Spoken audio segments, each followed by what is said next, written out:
Right,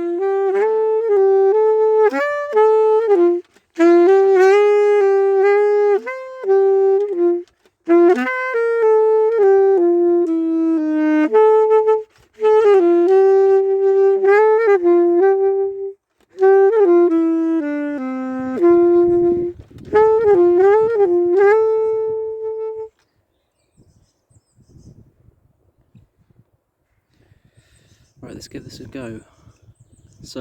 So what I'm kind of interested in today is we're kind of looking at liberalism as an ideology, and because it is the one to which we've all been indoctrinated, really, how you can manage to kind of uncouple yourself from the ideology and kind of remove yourself from the liberal frame of reference, really, and kind of how to articulate the thoughts and feelings which you know to be true, but just can't make the words come out your mouth properly, you know. And so, obviously, I have this problem, and it's going to be partly because of my own inability, really, and also because I guess the powers that be have a vested interest in kind of keeping our mental liberal chains on, so we don't kind of fall outside the Overton window, that kind of thing. So yeah, being a child of the 2000s, I've definitely grown up. I grew up early years in the Blair years, right? So I've definitely grown up with these kind of neoliberal and frankly like quasi-socialist ideas that completely contradict one another, but we've been kind of told to believe, really. Just an example off the top of my head, kind of when I think about this, is when I think back to my kind of early years at playgroup and first years of school. I remember this idea that every single person is supposed to be a kind of unique individual. Everyone's special. Everyone's different in their own little perfect little way. And you know, later I did kind of realise that if everyone's special, that means no one's special, kind of. If you get where I'm coming from. And this is actually, like, ironically, exactly the point of view of the elites, really, that towards us anyway, that we're not special, we're just human cattle, really, at best, right? And so, yeah, this idea that we're special, we've just been completely soaked in this ideological soma ever since I was born, really. And as you can see, it's led to this sad state of affairs now where we're in a defeated country, the people are posed, they don't care, this type of thing. You know, and I wouldn't be critical of you if you thought that it had all been planned, you know. It makes sense to me thinking about it that way. So this idea that everyone's special and unique was kind of thrusted towards us in conjunction to this other idea that we need to treat everyone the same, you know. We're all different and special our own little way, but we must be treated the same, you know. And obviously, I remember thinking as a kid, like,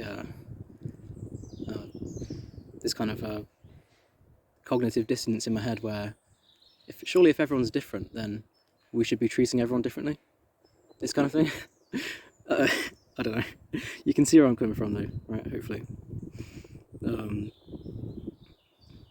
And this is I see this as more of this type of indoctrination as like a method of just breaking you down, shoving you into a little atom-sized box, and then just flinging you across the room and picking up the pieces and trying to bring you back to their kind of worldview and be a good little individual just for them to play with, you know.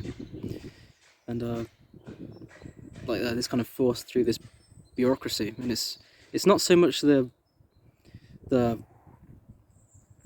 soullessness of the bureaucracy that applies and maintains our mental prison, but just the blatant lying and fakeness of it all. And of course, we're at a stage now where the liberal order is kind of showing its hand, and the lies are so thin, and we've kind of come full circle, but it's like the circle itself has faded away.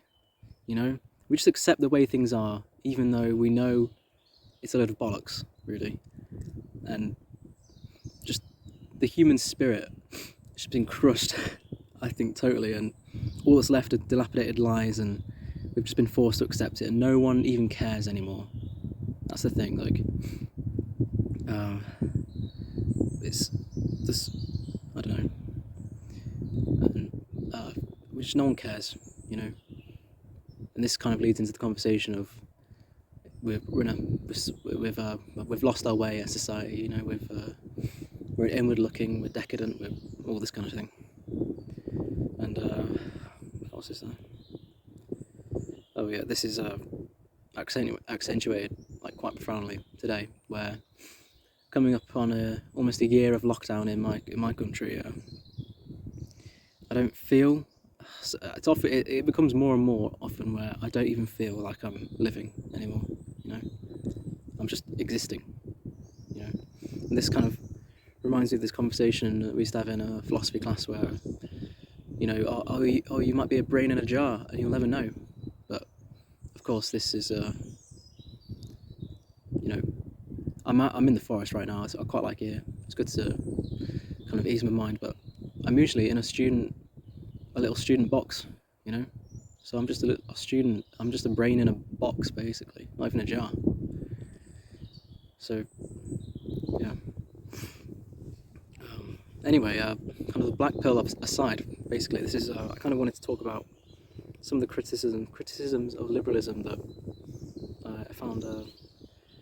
We're already 7 minutes in, man. I'm gonna have to do a part 2, but so kind of understanding liberalism. A good point to start is its perception of what human nature is, and obviously human nature, according to the liberal framework, is so humans are rational and self-interested beings, and materialist, and as you can see, as I'm sure you know already, this is wrong. This is not how people work, really. So, I mean, yeah, I'll carry on. Oh yeah, this kind of notion of the individual as well. It's I've had a think through of it, and I think my take is that individualism, when it's enforced in the way that it has been, it's more equivalent to the it's like the ultimate divide and conquer strategy. Yeah. So yeah, just something to think about. So what else am I thinking about? So yeah, a lot of the other criticisms of liberalism kind of come down, kind of downstream from this idea of the rational individual, right? So these rational individuals, supposedly in a social space, will come up with ideas, and because everyone's rational, the good ones will kind of float to the top, and the bad ones will fall away. I think you might be seeing a common theme right now, and I'll get to it in a sec. But this is obviously wrong as well. I mean, think of all the bad ideas that are making it into government, into our minds. You know, it's just the amount of stupidity that we're exposed to on the internet and in our everyday lives is just it's profound, really. And so I think this speaks to a kind of idea that the best criticism of liberalism is just kind of to let it play itself out.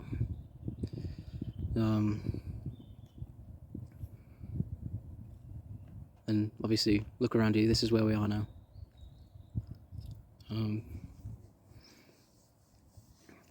So one more thing, because we're 10 minutes in. I'll let you go in a bit. Is this placing the concept of freedom as the kind of highest good of the ideology?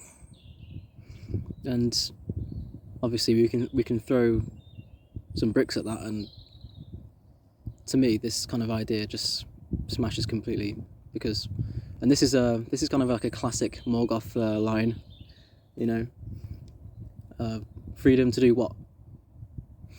And this is a good point, because freedom is self, it's not the goal. Freedom is it's a method of achieving another goal. You know, it's not the aim. It's not the aim itself. It's the method. And this is the kind of shortfalling of the notion of what freedom is, because and obviously Morgoth is implying that just freedom is like just freedom to be a degenerate, basically. That's what freedom really means in the current day, anyway. Okay, so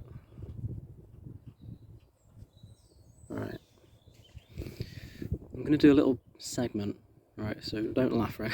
I don't know. So I've just decided to add this segment.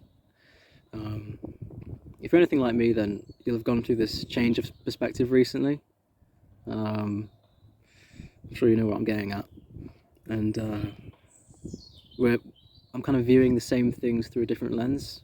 And it's been quite fun for me to kind of go back and watch films and all this old kind of media that it had a message within it, and seeing that from a new angle it's just funny to me. And I just wanted to recommend some films to to rewatch from the from a reactionary perspective, really. And hopefully you can draw out the relevant themes and this kind of thing.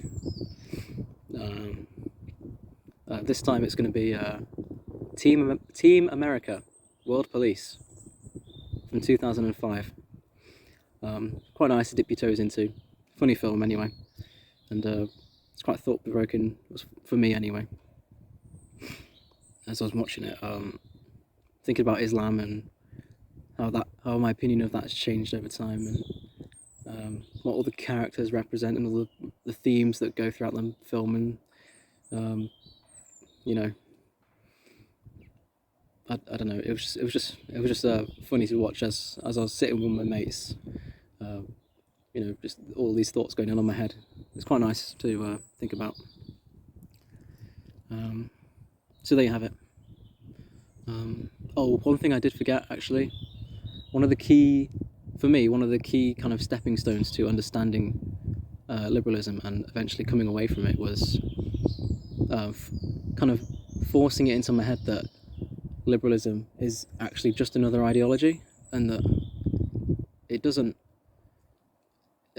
kind of tricking myself almost into thinking that it's no more or less valuable than, like, say, socialism or conservatism or something. I just had to.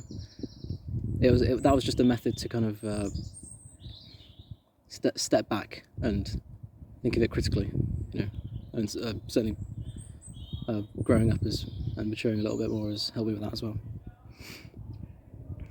So yeah, there's the film. Have a look through it. It was funny, and there we go. That is all. Carry on.